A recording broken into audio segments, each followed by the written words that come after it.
एक और साजिश जो है नाकाम हो चुकी है।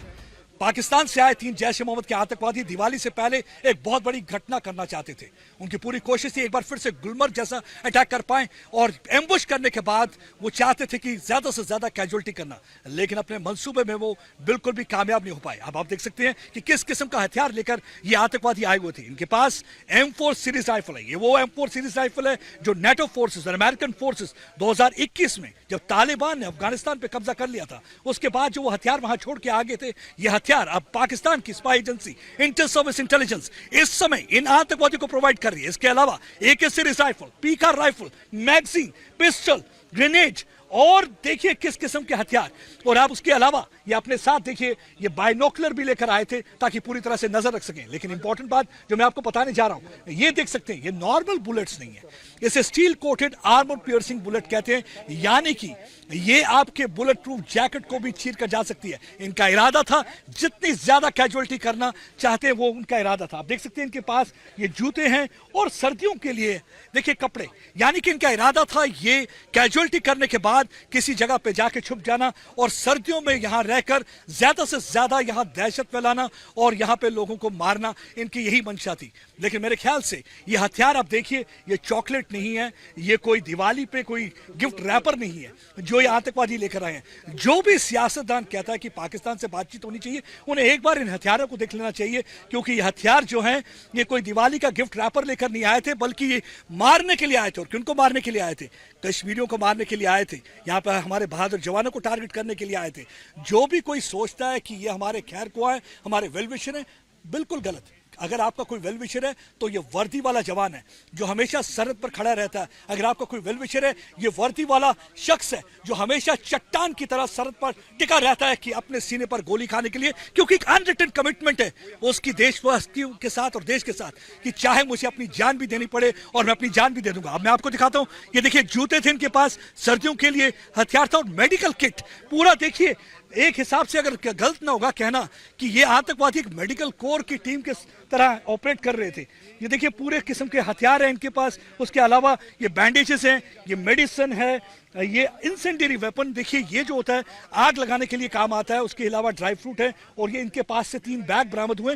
इंसेंडियरी वेपन जो है आपने देखा होगा कि जब उड़ी में अटैक किया गया था 2016 में, उड़ी में भी जब इन्होंने हमारे जवानों को टारगेट किया उसके बाद इन्होंने इस इंसेंडियरी वेपन का इस्तेमाल करते हुए वहां पर टेंटों को आग लगा दी थी। इस बार भी इनकी मंशा थी कि दिवाली से पहले बहुत बड़ा अटैक करके ज्यादा से ज्यादा लोगों को मार के एक बिग बैनर हेडलाइन बनाने की कोशिश थी, लेकिन उनके सारे मंसूबों को हमारे बहादुर जवानों ने पूरी तरह से नाकाम कर दिया और तीनों जैश ए मोहम्मद के पाकिस्तानी आतंकवादी जो यहां पे आए थे उनको मार गिराया। और आप देख सकते हैं एक बार फिर से ये हथियारों की तरफ नजर डालिए। अगर किसी को अभी भी शक और शुबा हो और उसको लगता हो कि ये उनके वेलविशर हैं, ये उनके लिए लड़ने आते हैं, बिल्कुल नहीं, ये उनके लिए कोई भी नहीं आता। अगर ये आते हैं तो सिर्फ जम्मू कश्मीर के लोगों का खून बहाने आते हैं, इनोसेंट को टारगेट करने आते हैं, क्योंकि डेमोक्रेसी को टारगेट करने की कोशिश की, लेकिन कश्मीर के लोगों ने इनके मुंह पे करारा तमाचा मारा। हमने देखा कि किस किस्म से बम्पर टर्नआउट था और इसके बाद उन्होंने सोचा कि अब डेमोक्रेसी को तो हम कुछ कर नहीं पाए, अब डेवलपमेंट को टारगेट करते हैं। ये एक वजह थी कि नॉन लोकल्स को टारगेट कर रहे थे और उसके साथ साथ हमारे बहादुर जवानों को टारगेट करने की कोशिश थी, लेकिन उनके इरादे कामयाब नहीं हो पाए। अमित भारद्वाज के साथ प्रदीप दत्ता, टाइम्स ऑफ भारत के लिए। इरादे से आता है कोई गलत काम करने के तो हमको तुरंत खबर आती है, और ये जब डिटेक्ट हुए थे लोग उस इलाके में तो गांव की तरफ से हमको तुरंत खबर आ गई थी, इसीलिए जो रिएक्शन था वो बहुत जल्दी हुआ।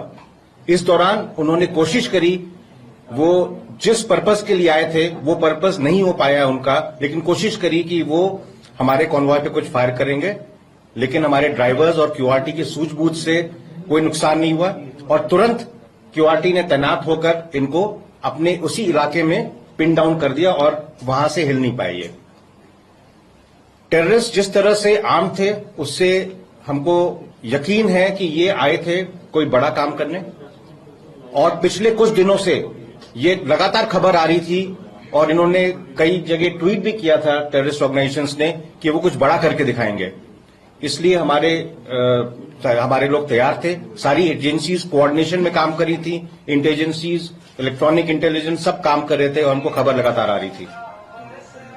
जब हमने ये ऑपरेशन लॉन्च किया तो हमने इनको एक इलाके में घेर लिया, लेकिन उसके बाद जो हमारे बहादुर सैनिक हैं, जिस तरह से जेकेपी का वहां पे साथ था हमारा, और बाकी हमने टेक्नोलॉजी का काफी इस्तेमाल किया इसमें, जिसमें हमको लगातार सर्वेलेंस मिल रहा था अलग अलग एरियल ऑब्जेक्ट्स का। हमने अनमैन्ड व्हीकल्स यूज करे इसमें, हमने इसमें थोड़ा आर्टिफिशियल इंटेलिजेंस का इस्तेमाल किया, और ये सब मिलाकर हमको एक बहुत ही जल्दी और बहुत ही सक्सेसफुल हमको नतीजा इसका मिला है। मुझे उम्मीद है कि इस तरह के ऑपरेशंस होंगे तो जो टेररिस्ट के मंसूबे वो नाकाम होंगे और उनका मनोबल कम होगा, वो आगे ऐसी कोशिश नहीं करेंगे। इस ऑपरेशन के दौरान हमने एक हमारा आर्मी डॉग खोया है, जो सर्च के दौरान आगे जब चल रहा था तो मिलिटेंट्स ने उस पर फायर किया था, और इस आर्मी डॉग ने शहादत दी है और इसकी वजह से कई जानें बची हैं। इस ऑपरेशन के बाद इस तरह के काफी खबरें घूम रही थी कि आर्मी ने जो है बीएमपी चढ़ा दिया, इस तरह की चीजें कर दी। मैं आप सबको यकीन दिलाना चाहूंगा कि वो इलाका ऐसा था जहां पर काफी ग्रेडियंट था 30 डिग्रीज का, और बहुत सारा वहां पे डेंस फॉलेज था। तो जब हमने वहां पर मिलिटेंट्स लोकेट करे, हमने एंगेज किया, तो वहां जाना पॉसिबल नहीं था बिना खतरे के। तो हमने ये हार्डेंड व्हीकल्स को इस्तेमाल किया है वहां पहुंचने के लिए, और हम पूरी इज्जत देते हैं किसी के भी पार्थिव शरीर को, और उसके साथ ऐसा कुछ नहीं होगा जो एक सोल्जर को करना चाहिए। मेरी तरफ से ये पॉइंट्स थे आपके लिए। अगर कोई इस ऑपरेशन से संबंधित सवाल है तो आप पूछ सकते हैं। आपने कहा कि जिस तरह वो हेविली आर्म्ड आए थे, ऐसा लग रहा था कि वो कुछ बड़ा करने की फिराक में आए थे से क्या माना जाए कि ये रिसेंट इन्फिल्ट्रेशन थी टेररिस्ट की जो इंडियन टेरिटरी में? जो हमारी इनपुट है ये इन्फिल्ट्रेशन के लिए नहीं आए, क्योंकि इन्होंने जो वहां पर गांव में बात करी है उससे ये लग रहा था कि ये प्लान करके आए थे कॉन्वॉय को टारगेट करने का,